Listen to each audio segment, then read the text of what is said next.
of you here today.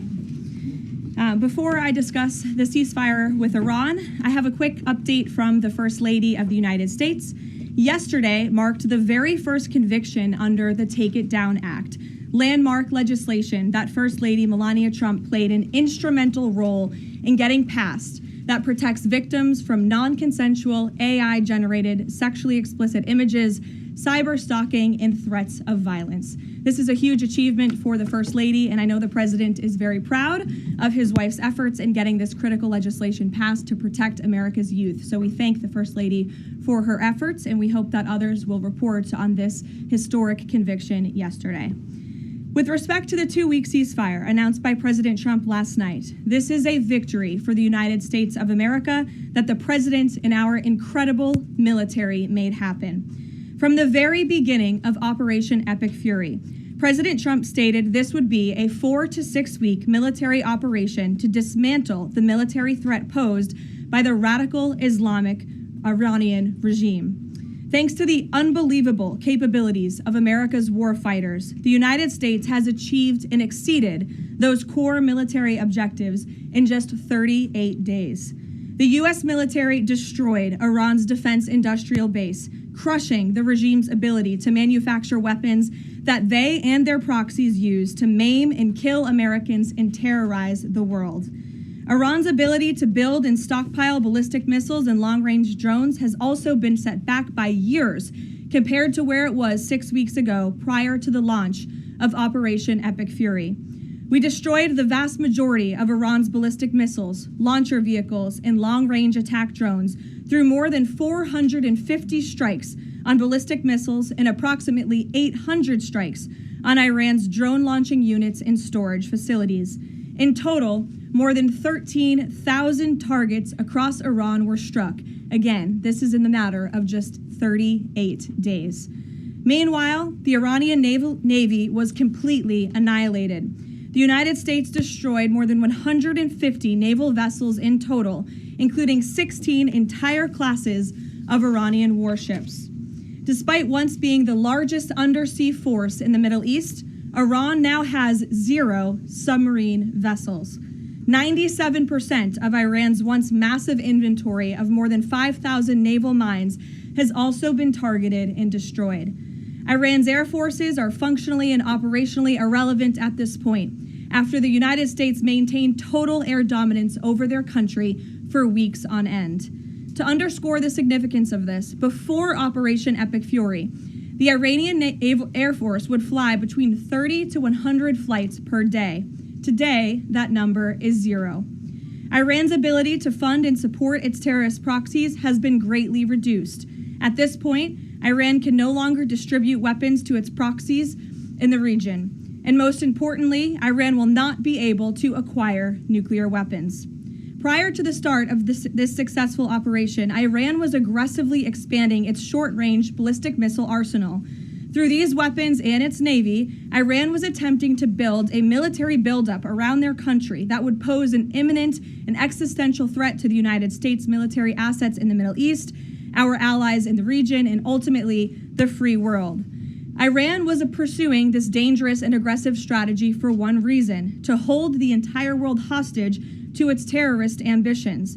The Iranians aim to use their expanded military capabilities as a shield around their country to continue achieving their ultimate goal internally, building nuclear bombs. But their murderous and evil plans have been blown up, quite literally and figuratively, along with their military, their nuclear program, and most of their senior leadership, including the former Supreme Leader Ayatollah Ali Khamenei. Their command and control structures were also massively disrupted after being struck more than 2,000 times. Many of their remaining leaders are paralyzed in fear and no longer enjoy the freedom to move around their country freely and meet openly. Thanks to the unmatched excellence of our warriors at the direction of the Commander-in-Chief, the world has just witnessed a historically swift and successful military triumph. President Trump started Operation Epic Fury with strategic military objectives, and the United States has clearly achieved them. As we mark this progress, we also remember and honor the 13 American heroes who laid down their lives in this noble effort. I know President Trump and our grateful nation honors their ultimate sacrifice, and we will never forget them. May God bless their families. The valiant efforts of all of our incredible service members created maximum leverage for the President of the United States, allowing he and his leadership team to engage in tough negotiations over the past couple of weeks that have now created an opening for a diplomatic solution in long-term peace in the Middle East. The President's maximum pressure and the leverage created by the success of Operation Epic Fury led to the Iranian regime asking for and ultimately agreeing to a ceasefire proposal with the United States. Iran could no longer tolerate being bombed or taking the gamble of what was to come following President Trump's 8 p.m. deadline last night.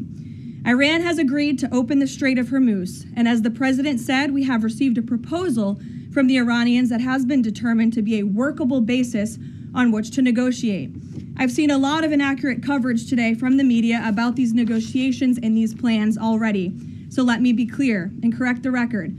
The Iranians originally put forward a 10-point plan that was fundamentally unserious, unacceptable, and completely discarded. It was literally thrown in the garbage by President Trump and his negotiating team. Many outlets in this room have falsely reported on that plan as being acceptable to the United States, and that is false.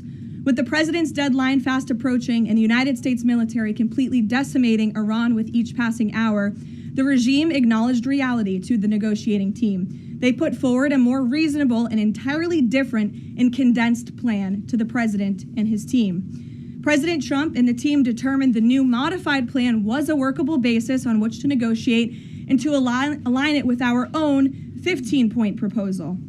The president's red lines, namely the end of Iranian enrichment in Iran, have not changed. And the idea that President Trump would ever accept an Iranian wish list as a deal is completely absurd. The president will only make a deal that serves in the best interests of the United States of America, and he as a negotiating team will focus on this effort over the next 2 weeks, so long as the Strait of Hormuz remains open with no limitations or delays. These extraordinarily sensitive and complex negotiations will take place behind closed doors over the course of the next 2 weeks. I would strongly advise the media against running with narratives that have no basis in fact. What Iran says publicly or feeds to all of you in the press is much different than what they communicate to the United States, the president, and his team privately. Never underestimate President Trump's ability to successfully advance America's interests and broker peace.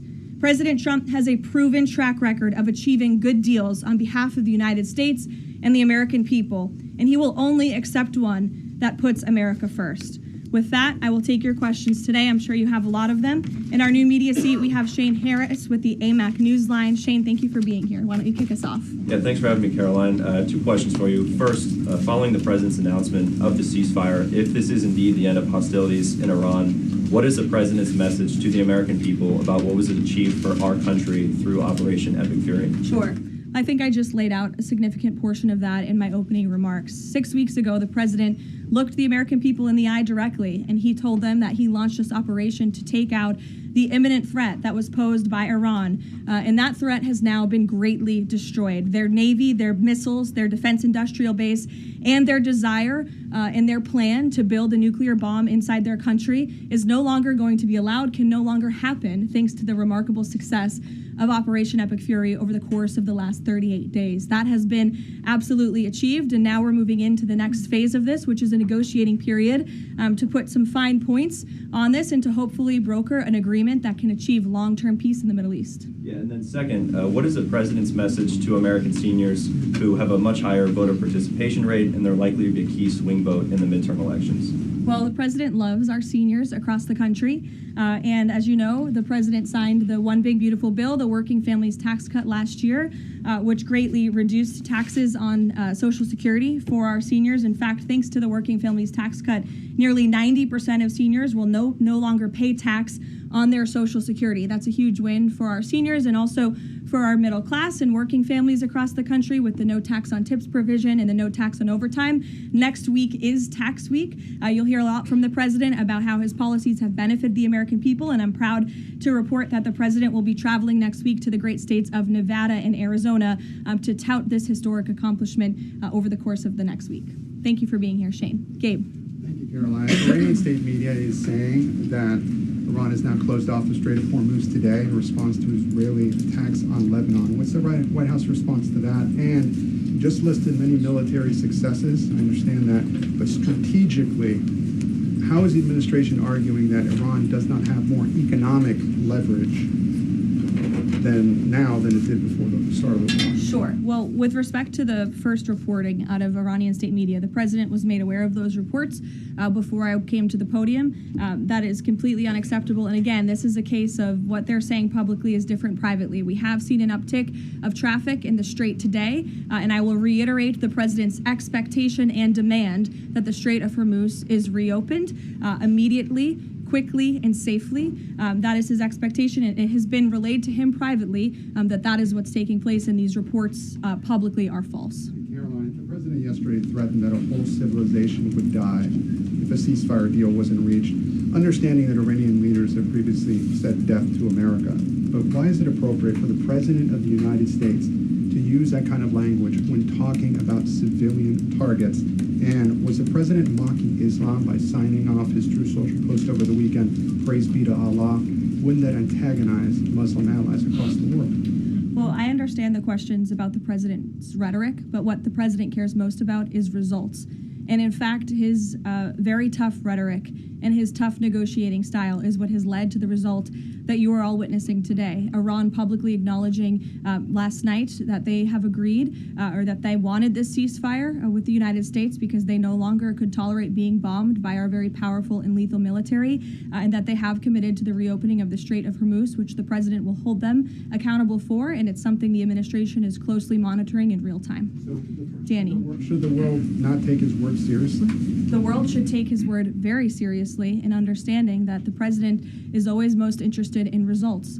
And it was the Iranians who backed down, not President Trump. He said that they would face very grave consequences, as you just laid out, by the 8 p.m. deadline if they did not agree to reopening the Strait of Hormuz. And what did they do last night?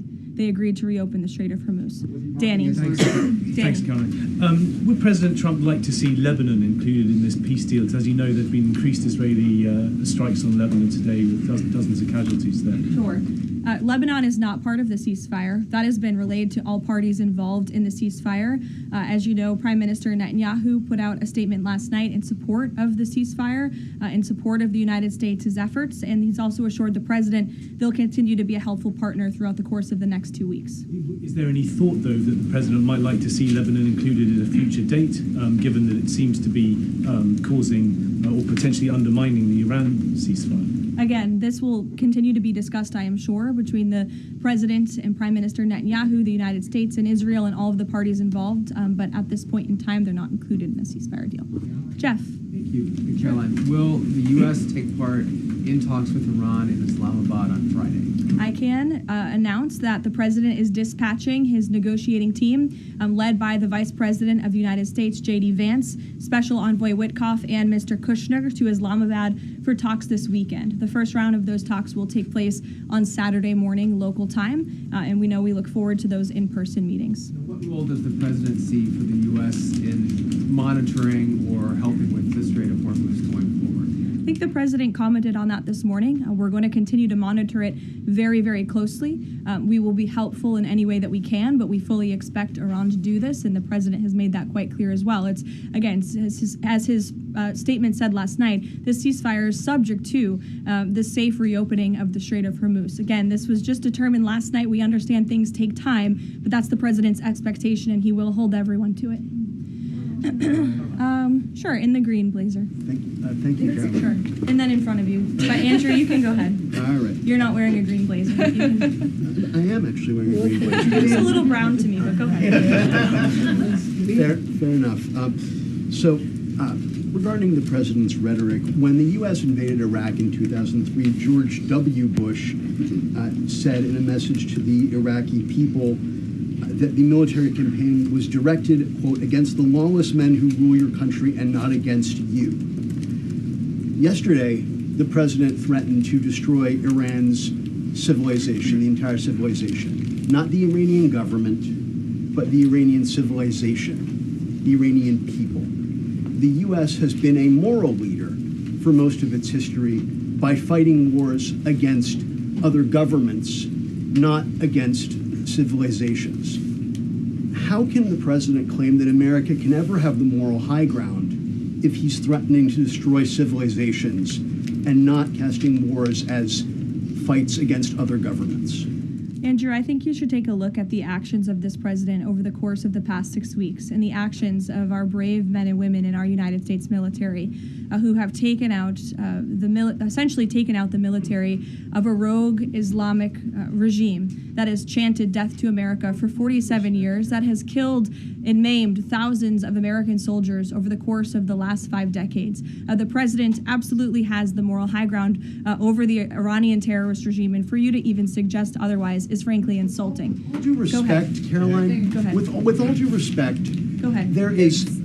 Just given what we've seen in Lebanon today and the increased attacks from Israel, I mean, is there any concern that Netanyahu is trying to kill the ceasefire?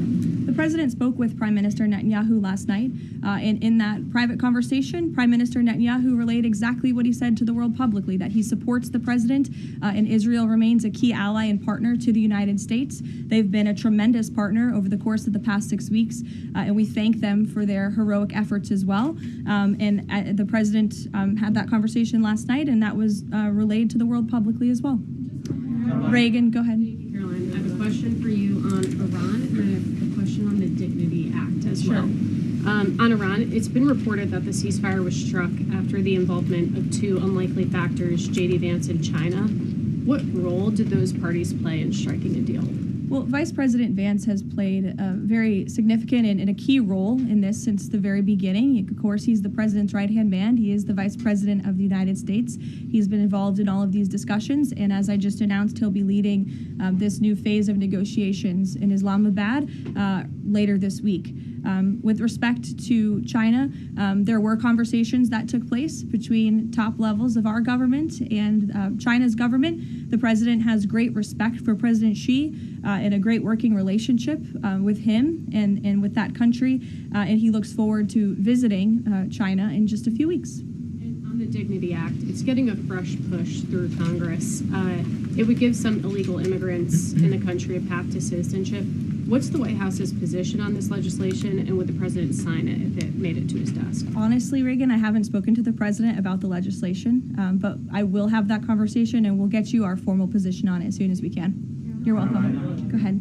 The president suggested in an interview this morning that he would support a joint U.S.-Iran venture to charge tolls for ships going through the strait. Does the president believe that the U.S. should earn revenue from the Strait of Hormuz going forward?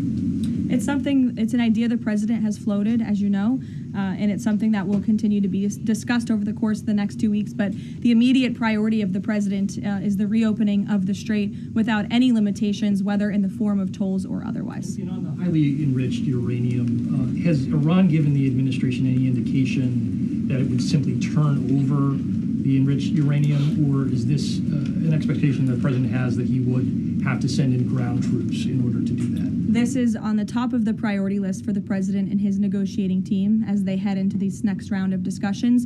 And as I said in my opener, that is a red line that the president is not going to back away from, and he's committed to ensuring that takes place. We hope it will be through diplomacy. Have they given any indication that they would turn it over? They have. They have. Yes.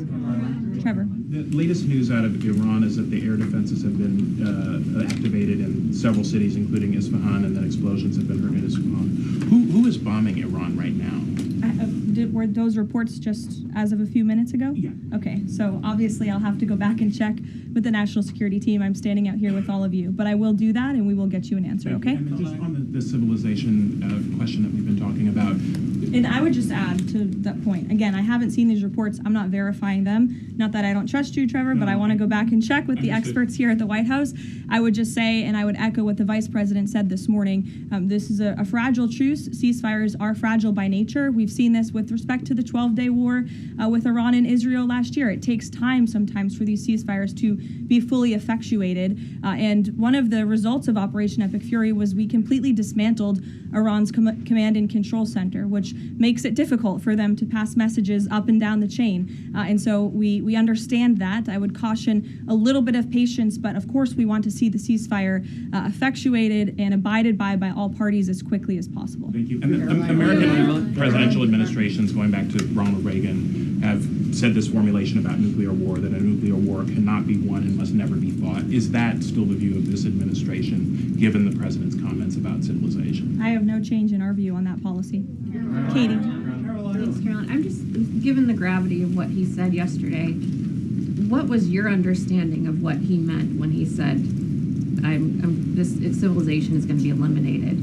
I think it was a very, very strong threat from the President of the United States that led the Iranian regime to cave to their knees and ask for a ceasefire and agree to reopening the Strait of Hormuz. So it was a very strong threat that led to results. And as the Secretary of War stated at the Pentagon this morning, it was not an empty threat by any means. The Pentagon had a target list that they were ready to hit go on at 8 p.m. last night if the Iranian regime had not agreed to open the strait, which they did, and I think that's something we should all be grateful for. The United States is a moral leader in the world, given that he I was asked this exact same question by your colleague Andrew in the back, and I think, again, the insinuation by anyone in this room that Iran somehow has the moral high ground over the United States of America is insulting, considering the atrocities that they have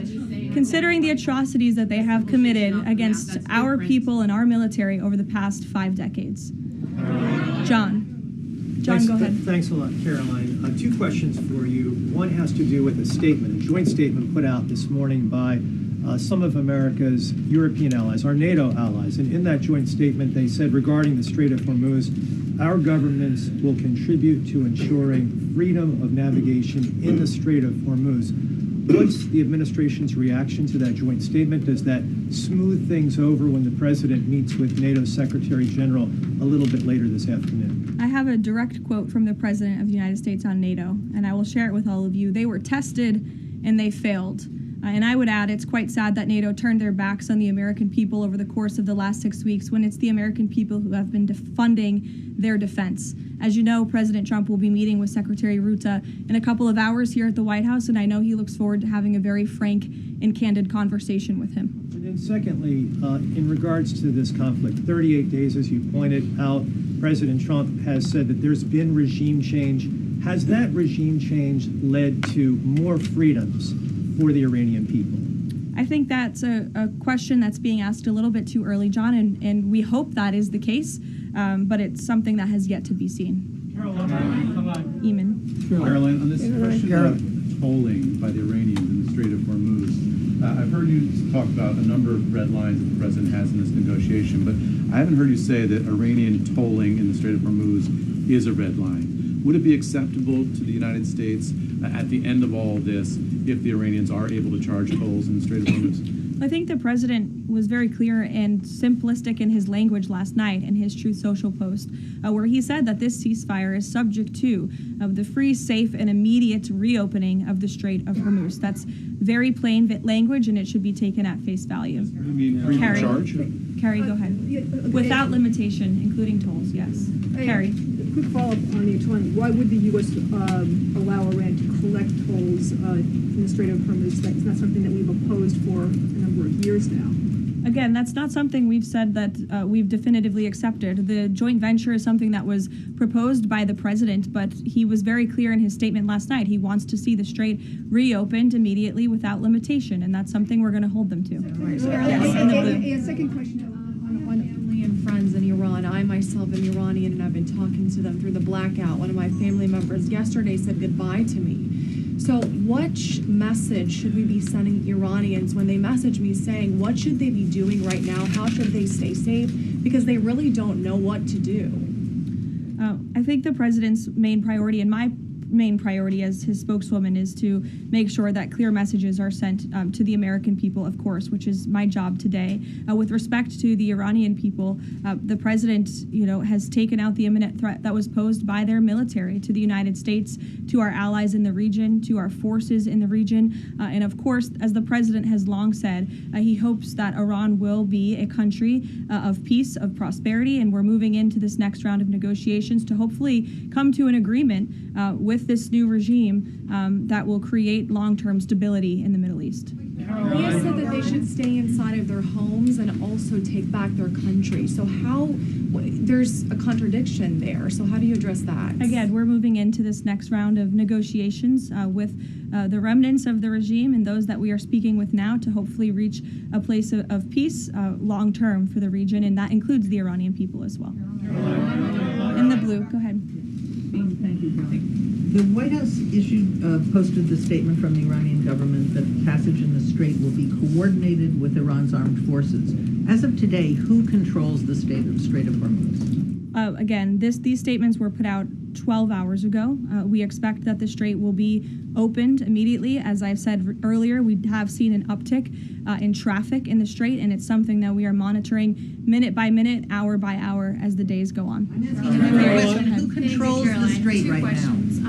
One on the deportations of Iranian officials, and then on the negotiations. Are there still security concerns about Vice President Vance being part of these peace talks, Steve Witkoff, Jared Kushner? And then two, given the ongoing deportation of General Soleimani's niece, does the Trump administration plan to deport more relatives or people in the families of Iranian officials that are in the U.S.? Certainly, anyone who is here fraudulently, I understand one of the individuals who their visa was revoked by Secretary Rubio and they were deported by ICE. They had a fraudulent asylum claim. That's against the laws of the United States. So anyone who is here illegally or fraudulently is subject to our nation's immigration laws and will be removed from our country. And I know this continues to be a top priority for the State Department, working in conjunction with the Department of Homeland Security. With respect to the safety of the Vice President, we fully trust the United States Secret Service to do their job, to keep the Vice President and the President's negotiating team safe. They do a tremendous job, and we fully trust them to do that. Caroline. In the back, go ahead. Thank you, Caroline.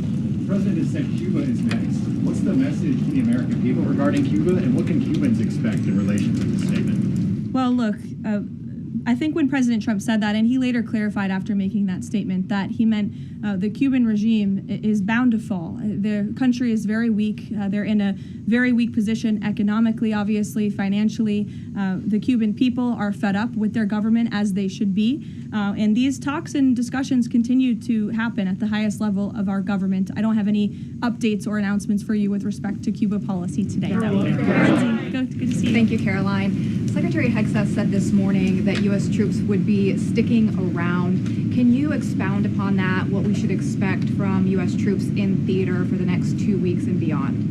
I would defer you to the Pentagon for any specifics on assets that have been in place in the Middle East, but take the Secretary at his word, and also the President has reiterated this as well in his own words, that we're not going to move anything immediately. Again, this is a 2-week ceasefire where we hope at the end, and we expect at the end, we'll have a good agreement between the United States and Iran, but in the meantime, we're going to ensure that our military is always at the ready of the Commander-in-Chief. I'll take a couple more in the back. Sure. Thank you. On NATO, I'll take your question. Go Thank ahead. you, Caroline. On NATO, can you tell me, is the United States still considering withdrawing from NATO? Is that still a possibility? It's something the President has discussed, and I think it's something the President will be discussing in a couple of hours with Secretary General Ruta, and perhaps you'll hear directly from the President following that meeting later this afternoon. Thank you, everyone.